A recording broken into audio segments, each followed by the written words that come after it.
Free motion controls aren't limited to only offense and defense. In fact, one of the most fun parts of free motion controls is the kicking game. Instead of doing a power meter, you're now going to actually do a kick motion.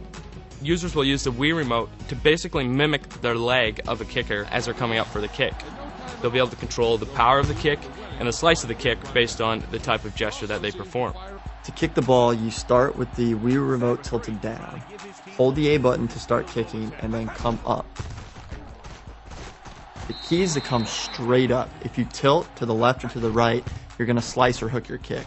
So coming straight up, and the faster you go, the more power you'll get behind the kick. The key is if you need to kick a long field goal, maybe to win the game, a 50-something yarder, you're going to have to pull up faster.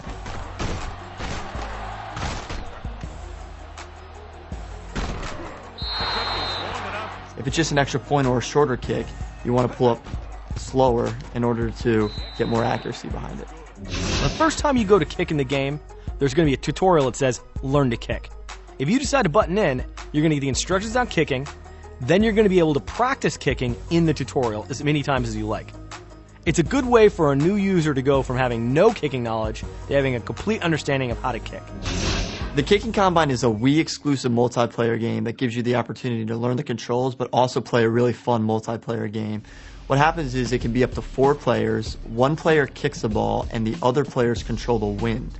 Every user gets 5 seconds to make a kick. What you're trying to do is get the best kick inside the uprights. Dead center is worth a lot more points than right at the edge of the uprights. The farther back you go on the field, the harder the kick, but the bigger the points.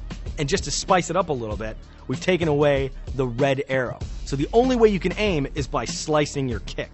And the goal of the non-kicking players is to hold a direction on the stick and drum up and down after the kicking players kick to try to affect the wind and make the ball go wide of the uprights.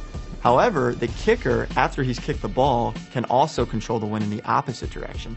Holding the opposite direction and drumming on the Wii Remote and the nunchuck will help counter the wind that the other non-kickers are doing. It ups the competitive factor right on the couch and makes sure somebody's in the game all the time.